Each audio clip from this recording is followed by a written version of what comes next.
எங்கள் வாழ்வும் எங்கள் வளமும் மங்காத தமிழென்று சங்கே முழங்கு.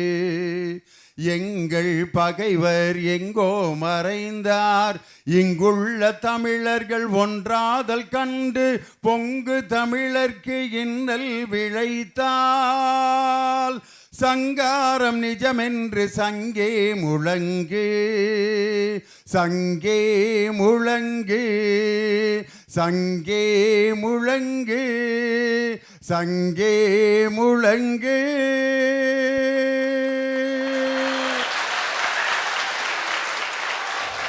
கலைஞர் தொலைக்காட்சியில் வாரந்தோறும் ஞாயிற்றுக்கிழமை காலை 10 மணிக்கு ஒளிபரப்பாகி வரும் நல்லா பேசுங்க நல்லதையே பேசுங்க என்ற நிகழ்ச்சியில் சேலம் மாநகரத்தில் ஒரு அற்புதமான கல்லூரியில் நல்ல ரசிகர்களின் முன்னால் ஒரு அருமையான தலைப்பிலே இந்த நிகழ்ச்சி உங்களுடைய மாணவர்களும் மற்றவர்களும் கலந்து பேசுகின்ற அருமையான ஒரு பேச்சரங்கம். இந்த அருமையான சேலம் மாநகரத்தில் நடத்துவது எங்களுக்கெல்லாம் ஒரு மிகப்பெரிய பெருமை. மிக அருமையாக எங்களுக்கு ஏற்பாடு செய்து இந்த வாய்ப்பை எங்களுக்கு ஏற்படுத்தி கொடுத்த அருமை அண்ணன் மேட்டூர் முன்னாள் சட்டமன்ற உறுப்பினர் அல்ல, அவர் என்னாலும் சேலத்தில் சட்டமன்ற உறுப்பினராக இருக்கணும்னு நான் ஆசைப்பட்றேன். அதனால் மேட்டூரினுடைய முன்னாள் சட்டமன்ற உறுப்பினர் அவர் என்னாலும் சட்டமன்ற உறுப்பினராக இருக்க வேண்டும் என்று உங்களுடைய பலத்த கரவொலியோடு ஒரு நல்ல இதயத்தை நீங்கள் வாழ்த்தணும். அவர்தான் எங்களுடைய அருமை அண்ணன் SR பார்த்திபன். அவர் அரசியலுக்கு அப்பாற்பட்டு மக்களுக்கு நிறைய சேவைகளையும் நல்ல தொண்டுகளையும் செய்து கொண்டிருக்கக்கூடிய ஒரு நல்ல அன்பான பாசமான ஒரு மனிதர். அதே மாதிரி காலேஜ் பிரின்சிபல் அருமை சகோதரர் ஆறுமுகம் ஐயா அவர்கள். நேற்று அவர்கிட்ட நான் பேசிகிட்டு இருந்தேன். ஒரு காலேஜ் பிரின்சிபல் அப்படின்னு சொன்னால் சில பேர் பேசவே மாட்டாங்க, ரொம்ப படிச்சுட்டா. Yes it's okay, yes sir, ஆமாம் நீங்கள் தான் லியோனியா, ரைட்டு, என்ன ப்ரோக்ராம், டிவியா, சரி அதான் சொல்லிட்டேன், நீங்கள் பார்த்து எல்லாம் பார்த்துங்க அப்படின்னா தான் பிரின்சிபல்னு மதிப்பாங்கன்னு ஒரு போலியான ஒரு சமாச்சாரம் இருக்குது. அதுக்கெல்லாம் அப்பாற்பட்ட ஒரு மனுஷன். உண்மையிலே ஒரு அவரை பார்த்தா ஒரு MA ஸ்டூடெண்ட் மாதிரி தான் இருக்குது பார்க்குறது. ரொம்ப எளிமையாக இருக்கார். இந்த மாதிரி ஒரு எளிமையான ஒரு கல்லூரி முதல்வர் எனக்கெல்லாம் கண்டிப்பாக அந்த போஸ்ட் கிடச்சிருந்தா கொஞ்சம் பந்தா பண்ணியிருப்பேன். நான்லாம் ஒரு பள்ளிக்கூடத்தில் ஒரு சாதாரண PG அசிஸ்டண்ட் ஃபிசிக்ஸு, அதுக்கே நான் நெஞ்சை வடைச்சிக்கிட்டு அலைவேன். PG MSc BEd அண்ணாமலை யூனிவர்சிட்டியில் அப்படின்னு நெஞ்சு அப்படியே ஒரு மாதிரி வடப்பான். ஆனால் ஒரு கல்லூரியுடைய முதல்வர் இவ்வளோ பெரிய கல்லூரியை நடத்துகிறவர் சாதாரணமாக என்கிட்ட பேசிகிட்டு இருந்தார். உங்களுக்கு எல்லா ஹெல்ப்பும் நான் பண்ணுறேன் சார், நல்லபடியாக நடத்துங்க அப்படின்னு. அதே மாதிரி நம்ம தேன்மொழி மேடம், அவங்க நாமக்கல் ராமலிங்கம் பிள்ளை கல்லூரியில் அவங்க தமிழ்துறை தலைவராக இருந்த பொழுது என்னுடைய பட்டிமன்றம் அங்கே நடந்துச்சு 15 ஆண்டுகளுக்கு முன்பு. அதை இன்னைக்கு நினைவு கூர்ந்து என்னை அன்போடு அவர்கள் வரவேற்று அந்த நினைவுகளை பகிர்ந்து கொண்டார்கள். அவர்களுக்கும் நமது பக்கத்தில் இருக்கக்கூடிய பள்ளியில் உடற்கல்வி இயக்குனராக பணியாற்றி கொண்டிருக்கக்கூடிய அன்பு தம்பி பாலாஜி, அவருக்கு என்னுடைய மனமார்ந்த பாராட்டுக்கள். அவருடைய உடற்கல்வி ஆசிரியர்னு எனக்கு ஒரு தாளாத ஒரு பிரியம். ஏன்னா எங்கள் அப்பாவும் ஒரு PET தான் ஸ்கூலில். அதனால் அவரை பார்க்கும்போது எனக்கு எங்கள் அப்பா ஞாபகம் வருது. அந்த விசிலை வாயில் வச்சுட்டு போ, ஓரத்தில் போ, நேராக போ. பள்ளியில் டிசிப்ளின் பூரா அவங்க கையில் தான் இருக்கு. இவை எல்லாத்துக்கும் மேலாக நமது சேர்மன் ராஜேந்திர பிரசாத் ஐயா அவர்களுடன் இணைந்து இந்த நிகழ்ச்சியை வெற்றிகரமாக நடத்துவதற்கு எங்களுக்கு உதவி செய்த ஐயா ராஜ்குமார் அவர்களுக்கும் என்னுடைய மனமார்ந்த நன்றியையும் வாழ்த்துக்களையும் சொல்லி, மக்கள் உணர்வோடும் மகிழ்வோடும் வாழ்வது அக்காலத்திலா இக்காலத்திலா. எல்லா சப்ஜெக்டையும் தொட போகிறாங்க. அந்த காலத்தில் திருமணம் எப்படி இருந்துச்சு, இப்போ திருமணம் எப்படி நடக்குது, அந்த காலத்தில் பள்ளிக்கூடம் எப்படி நடந்துச்சு, இப்போ பள்ளிக்கூடம் எப்படி நடக்குது, அந்த காலத்தில் குடும்பம் எப்படி இருந்துச்சு, இப்போ குடும்பம் எப்படி இருக்குது, அந்த காலத்தில் இளைஞர்கள் எப்படி இருந்தாங்க, இப்போ இளைஞர்கள் எப்படி இருக்காங்க, அந்த காலத்தில் சினிமா எப்படி இருந்துச்சு, இப்போ சினிமா எப்படி இருக்குது, அந்த காலத்தில் மனிதனுடைய வாழ்க்கை முறை கலாச்சாரம் எப்படி இருந்துச்சு, இப்போ கலாச்சாரம் எப்படி இருக்குது, அந்த காலத்தில் குழந்தைகள் எப்படி இருந்தாங்க, இப்போ குழந்தைகள் எப்படி இருக்காங்க, அந்த காலத்தில் மருத்துவ முறை எப்படி இருந்துச்சு, இப்போ மருத்துவ முறை எப்படி இருக்குது, அந்த காலத்தில் நம்ம என்ன பொருள்களை சாப்பிட்டுக்கிட்டு இருந்தோம், இப்போ என்ன சாப்பிட்றோம், அந்த காலத்தில் நம்ம என்ன ட்ரெஸ் போட்டிருந்தோம், இப்போ என்ன ட்ரெஸ் போட்டுக்கிட்டு இருக்கான், எல்லாத்தையும் கலந்து பேசுகிறதுக்கு அருமையான பேச்சாளர்கள் 14 பேர் அருமையான கருத்துக்களை உங்கள் முன்னால் பேச வந்திருக்கிறார்கள். அவர்கள் எல்லோருக்கும் என்னுடைய அற்புதமான வாழ்த்துக்கள். மக்கள் உணர்வோடும் மகிழ்வோடும் வாழ்வது அக்காலத்திலா இக்காலத்திலா? எப்படி எப்படி எப்படி எப்படி இந்த கால மக்கள் உணர்ச்சியோட இருக்காங்க. யாரு சார் சொன்னது? யாருக்கு காது குத்திட்டு இருக்கீங்க? செத்தவன் பக்கத்துல உட்கார்ந்து செல்ஃபி எடுத்து வாட்ஸ்அப்லயும் ஃபேஸ்புக்லயும் ட்விட்டர்லயும் போட்டு லைக்ஸையும் கமெண்ட்ஸையும் வாங்குற உங்களுக்கு உணர்ச்சி இருக்குது. சரி, பிறந்தவனை தாலாட்டு பாட்டு பாடி பொறப்புக்கு ஒரு அர்த்தம் கொடுத்து, இறந்தவனை ஒப்பாரி பாட்டு பாடி இறப்புக்கு ஒரு அர்த்தம் கொடுத்து, வந்தவங்களை வாழ வச்சு போனவங்களை வழி அனுப்பி வச்சு வாழ்ந்தாங்களே அந்த கால மக்கள், அவங்களுக்கு தான் சார் உண்மையா உணர்வு இருந்துச்சுன்னு நான் சொல்றேன். அப்புறம் சொல்லிக்கிறாங்க பெருசா, மகிழ்ச்சியா வாழ்றோம் மகிழ்ச்சியா வாழ்றோம்னு. ஐயா, மனிதம் அப்படின்ற சொல்லி அழிஞ்சுக்கிட்டு வர இந்த நிலையில நீங்க மகிழ்ச்சியா வாழ்றேன்னு எப்படி சொல்லுவீங்க? உங்க மகிழ்ச்சியெல்லாம் எங்க தெரியுமா இருக்குது? வாட்ஸ்அப்ல குவிஞ்சு கிடக்கிற ஸ்மைலிஸ்ல இருக்குங்கய்யா. ஸ்மைலியில தொலைச்சிட்டு உட்கார்ந்துட்டு இருக்கீங்களே, உங்களுக்கெல்லாம் உணர்ச்சி இருக்குதான்னு நான் கேட்கறேன். மனசார சிரிச்ச காலம் போய் மின்சாரத்துல சிரிக்கிற காலத்துக்கு வந்துட்ட நம்ம, உண்மையா இல்லையா? உண்மைதாங்க ஐயா. உணர்ச்சியே இல்லாத காலம்தான் இந்த காலம்னு நான் சொல்லுவேன். ஐயா, ஒரு பாட்டு பாடுறேன், கேளுங்க. கேளுங்கண்ணே கேளுங்கண்ணே கதைய சொல்லுறேன் கேளுங்கண்ணே, கேளுங்கண்ணே கேளுங்கண்ணே கதைய சொல்லுறேன் கேளுங்கண்ணே. கை குத்தல் அரிசியில கருப்பட்டி காஃபியில, கை குத்தல் அரிசியில கருப்பட்டி காஃபியில, வண்ண வண்ண சர்க்கரையால் வியாதிக்கு பஞ்சமில்ல, வண்ண வண்ண சர்க்கரையால் வியாதிக்கு பஞ்சமில்ல, அம்மியில நமக்கு அம்மியில அரைச்சு தின்ன நேரமில்ல, இதுல ஆரோக்கியம் குறைஞ்சிருச்சு என்ன சொல்ல, என்னத்த சொல்ல. உணவே மருந்துன்ற காலம் போய் மருந்தே உணவுன்ற காலத்துக்கு தள்ளிட்டு வந்துட்டோமே, இங்கயா மகிழ்ச்சி இருக்குன்னு பேசிக்கிட்டு இருக்கீங்க. ஐயா, நகத்தை வெட்டுறது போல மரத்தை வெட்டி தள்ளிக்கிட்டே இருக்காங்கய்யா இந்த காலத்துல சரமாரியா. எங்கய்யா உங்களுக்கெல்லாம் உணர்ச்சி இருக்க போது? நீரை தெய்வத்துக்கு சமமா மதிச்சோம் அந்த காலத்துல. எப்படி? நீர் வளம் இருந்தாதான் நிலவளம் இருக்கும், நிலவளம் இருந்தாதான் உணவு வளம் இருக்கும், உப்பு தின்னா தண்ணி குடிச்சுதான் ஆகணுன்றத உணர்ந்து நீரை தெய்வத்துக்கு சமமா மதிச்சாங்க எங்க அந்த காலத்துல. ஆனா இப்போ அப்படியா பண்றீங்க? ஒரு சுத்திகரிக்கப்பட்ட தண்ணியை அப்ரூவ் பண்றதுக்கு 2 லட்சம் லஞ்சம் வாங்குறியே, அதுல எவ்வளோ நஞ்ச கலந்துருப்ப நீ? இல்ல எவ்வளோ நஞ்ச கலந்துருப்ப நீ? அந்த பாட்டில 10 ரூபாய் 10 ரூபாய் 10 ரூபாய் 10 ரூபான்னு வித்துட்டு இருக்கியே, அதுல எவ்வளோ பாய்சன் இருக்குன்னு தெரியுமா உனக்குன்னு நான் கேட்கிறேன். சாதி இரண்டொழிய வேறில்லை சாற்றங்கால், நீதி வழுவா நெறிமுறையின் மேதனியில் இட்டார் பெரியோர் இடாதார் இழிகுலத்தோர். சாதிகள் இல்லை அடி பாப்பா, குலத்தாழ்ச்சி உயர்த்தி சொல்லல் பாவம். சாதியை ஒழிப்போம், சமத்துவத்தை போற்றுவோம். இதெல்லாம் சொன்னது யாரு? ஔவையாரு, பாரதியாரு, பெரியாரு. இதெல்லாம் தெரியலன்னா வரலாறு போய் நீ பாரு. உண்மையிலே இந்த ஊர்ல பெரியாரை பற்றி பேச வேண்டிய ஊர் இது. காரணம், எத்தனையோ ஊர்களில் பல்கலைக்கழகங்கள் இருக்கின்றன. எங்கள் மதுரையில் இருக்கக்கூடிய பல்கலைக்கழகம் காமராசர் பல்கலைக்கழகம், திருச்சியில் இருப்பது பாரதிதாசன் பல்கலைக்கழகம், கோயமுத்தூரில் இருக்கிறது பாரதியார் பல்கலைக்கழகம். ஆனால் தந்தை பெரியாருக்கென்று பல்கலைக்கழகம் அமைத்த ஊர் இந்த சேலம் மாநகரம் தான். அதனால் பெரியார் யூனிவர்சிட்டி அப்படிங்கிறதுனால பெரியாரை பற்றி பேசுகிறதுக்கு ரொம்ப சந்தோஷமாக இருக்கு.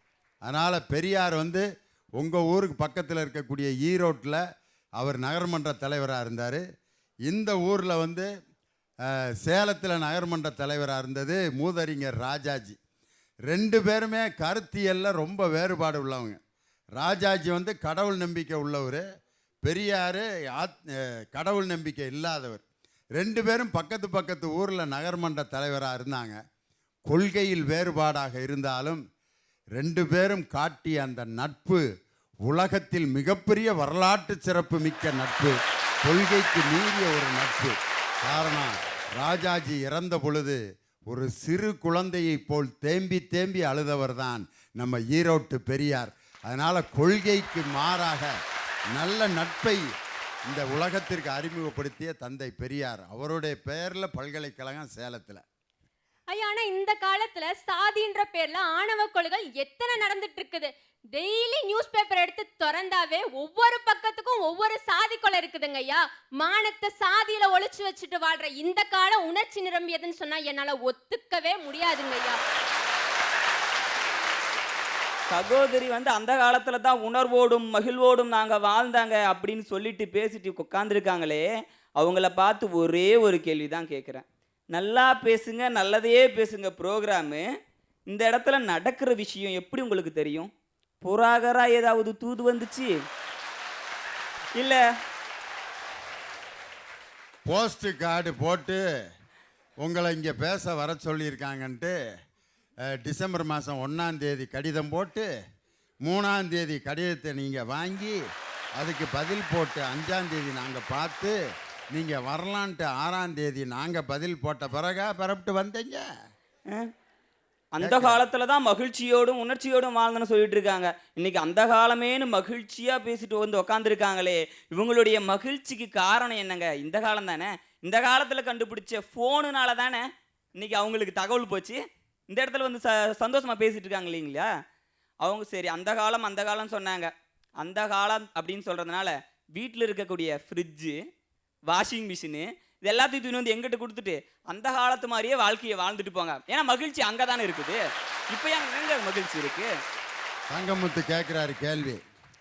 ஃப்ரிட்ஜு, வாஷிங் மிஷினு, டிவி எல்லாத்தையும் தூக்கி போட்டு பழைய அம்மிக்கல், ஆட்டுக்கல், துணி துவைக்கிற கல் அதை வச்சு துணியை துவைச்சி நீங்கள் வாஷ் பண்ணி கொண்டு வந்தீங்கன்னா இந்த துணியெல்லாம் துணி துவைக்கிற கல்லில் 5 அடி அடிச்சிங்கனாக்கா 5 துண்டாக போயிடும். வாஷிங் மிஷினில் இந்த நுரையில் அது போட்டோன்னு டக்குன்னு எடுத்தால் தான் இந்த துணி உங்களுக்கு வாழ்நாள் முழுதும் பயன்படும். அதை பூரா உங்களால் இப்போ தூக்கி எறிஞ்சிட்டு வர முடியுமா? செல்ஃபோனை கூட இப்போ சைலண்ட் மோடில் போட்டு வச்சுட்டு உட்காந்துருக்காங்க. ஆனால் பேசுகிறது அந்த காலமாக. அதுதாங்க ஐயா, இன்னைக்கு வாட்ஸ்அப் ஷேர் மூலிமா எத்தனையோ பேரோட உயிரை நாங்கள் காப்பாற்றிட்டு இருக்கோம். எப்படின்னு கேட்டிங்கன்னா, ஒரு ஆட்டோவில் 3 பேர் வராங்க. ஒரு குழந்தை, ஒரு வயசான தாத்தா, ஒரு கர்ப்பிணி பெண், 3 பேர் வந்துட்டு இருக்காங்க. திடீர்னு ஆக்சிடெண்ட் ஆகிடுச்சு.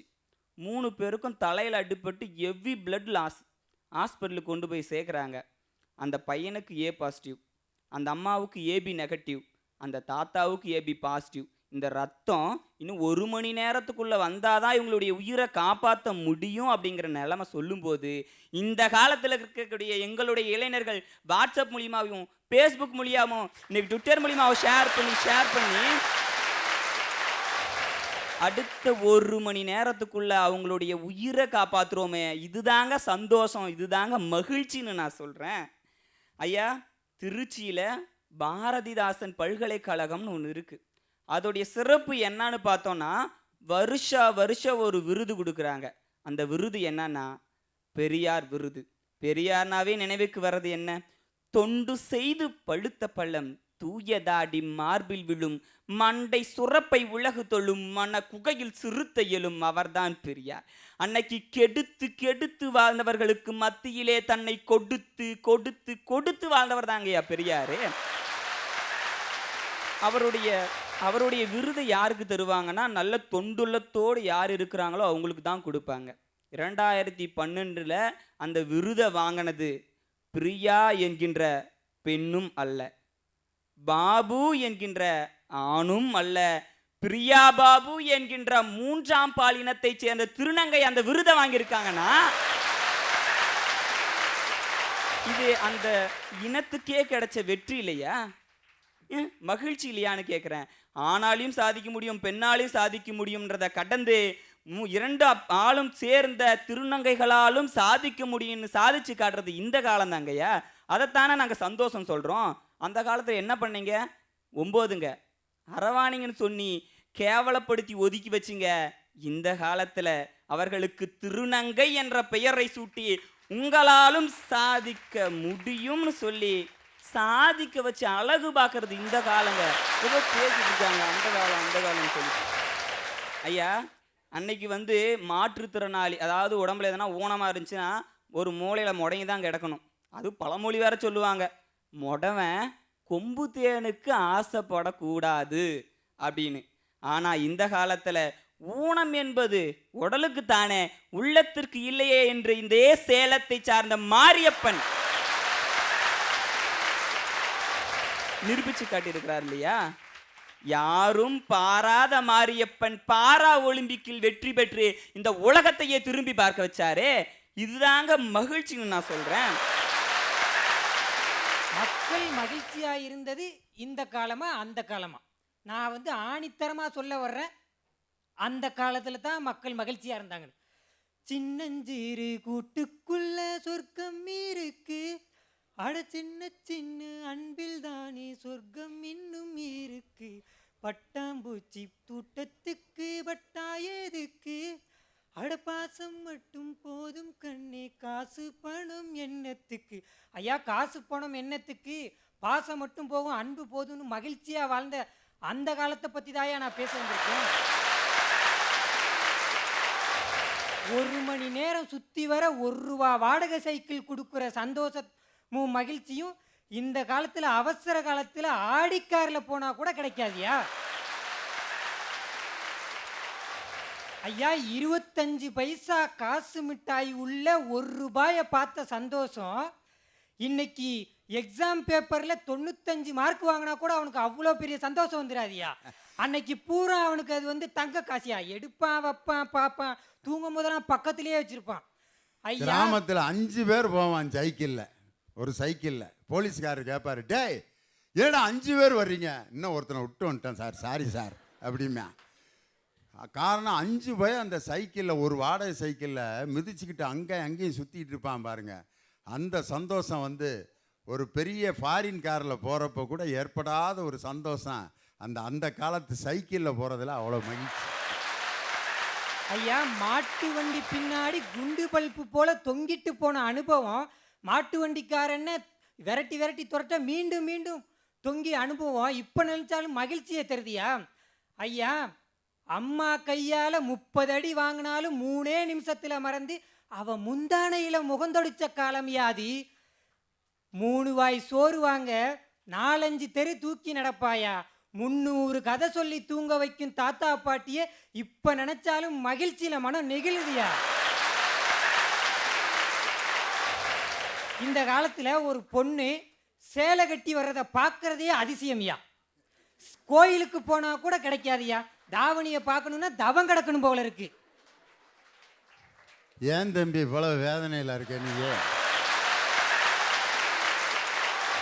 சொந்தக்கார பிள்ளைகளுக்கு நல்ல சேலையை வாங்கி கொடு, நல்லா கட்ட சொல்லி கோயிலுக்கு வந்து அப்படியே பார்த்து ஆஹா அப்படின்னு சொல்லு. உங்கள் மாமக அத்தை மக யாராவது இருந்தால் அதுகளுக்கு பாவடை தாவணி வாங்கி கொடு. உனக்கு நீ நினைக்கிறப்பெல்லாம் கட்டிட்டு வருங்க. நீ மட்டும் உன் சொந்த செலவில் வாங்கி கொடு. கட்ட மாட்டேன்னா சொல்கிறாங்க எல்லாரும். அதனால் ரொம்ப ஏக்கத்தோடு இருக்கிற. ஐயா, வாங்கி கொடுத்தா கட்டிப்பாங்க, கடைசியில் என்னைய கட்டிப்பாங்களான்னு தான் கேள்விக்குறியா இருக்கு. ஐயா, அந்த காலத்துல கோலம் போடுறதுக்கே தாவணியில வருவாயா? அவளை பார்க்கறதுக்கே பசங்க தவம் கிடப்பாங்க ஐயா. அவ தண்ணி கோடம் தூக்கி நடக்கிற தங்க தேரியா ஐயா. அவ கண்ணசைவுல கண்ணதாசனே தோத்தாயா ஐயா. ஒரு 10 பொண்ணுங்க போகுதுன்னா ஒரு பையன் அவனோட ஆளை மட்டும் அந்த கொலுசு சத்தத்துல 10 பேர் போறத அவன் ஆளோட கொலுசு சத்தம் மட்டும் தனியா கண்டுபிடிப்பாயா. இன்னைக்கு காலத்துல என் ஆள் ஆன்லைன்ல வந்துட்டாளா, நான் போய் பார்க்கறேன். ஏன் ஆன்லைன் ஆஃப்லைன்ல இருக்காளே, லாஸ்ட் மோட எதுக்கு வெயிட் பண்ணா, எவன் கூட பேசிட்டு இருக்கா, ஒண்ணுமே இந்த அவசர உலகத்துல எல்லாம் அப்படிதான் இருக்கு. ஒரு பையன் என்ன பண்ணா, காலையில எழுந்தோடனே அவன் ஆளுக்கு வந்துட்டு மெசேஜ் பண்ண ஆரம்பிச்சிடாமல இருக்கு. சாப்பிட்டியா, எந்திரிச்சிட்டியா, என்ன பண்ற, ஏண்டா எந்திரிச்சோன்னே எல்லாம் என்னடா பண்ணுவாங்க, என்னடா கேள்வி இது. அந்த பொண்ணு நல்லா ஒரு 10 நிமிஷமா பேசிக்கிட்டு இருக்கு, 2 பேரும் பேசிட்டானுங்க. கடைசியில் ஹார்ட் ஸ்மெயில் ஒன்று அனுப்புகிறான். அந்த பொண்ணு ஒரு வாய்ஸ் ரெக்கார்டு அனுப்புது, இவ்வளோ நேரமாக என் பொண்ணுன்னு நினச்சி எனக்கிட்ட பேசிட்டீங்க. அப்படின்னு சொல்லிட்டு நல்ல வேளை நான் அந்த ஆர்ட்ஸ் மேலேயே ஓப்பனே பண்ணலை அப்படின்னு சொல்லி அவங்க அம்மாட்ட பேசிக்கிட்டு இருக்காயா. ஐயா, இந்த காலத்தில் என்ன மாதிரியா பாட்டு எழுதிட்டு இருக்கானுங்க. எக்ஸ்கியூஸ் மீ மிஸ்டர் கந்தசாமி, ஒரு காஃபி குடிப்போம், கம் வித் மீ, ஹாட்டா கூலா நீயே தொட்டுப்பாரு அப்படின்றான். தொட்டு பார்த்தா ஈவ்டீசிங் கேஸில் உள்ள போட்டுறானுங்க. இந்த காலத்தில் இப்படியா பாட்டு எழுதுனானுங்க. நீ போகும் பாதையில் மனசு போகுதே மானே, நீ நடந்து போகையில் பாதம் நோகுமே, பூவை போட்டு தாரேன், அதில் நடந்து வாடிமானே, அதில் நடந்து வாடிமானே அப்படின்னு அவ்வளோ அருமையாக பாடினாயா.